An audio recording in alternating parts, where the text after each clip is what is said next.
utapona. Ndugu yangu utapona. Sema kijana. Bwana ndugu yangu nimemsema.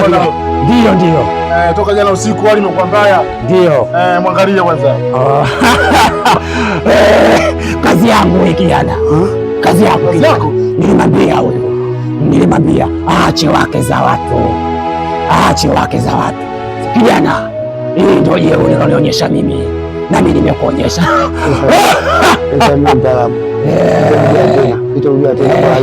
Lakini nilikwambia wake za watu sio wazuri. Nieno namtenda. Mimi ndo mzee Mkoba. Mimi ndo mzee Mkoba. Wewe sadaka yako miguu minne na pesa unasema mzee wangu atakuletea. Ole wako usilete. Naileta mzee wangu. Ole wako usilete. Mzee wangu. Mimi ndo mzee Mkoba.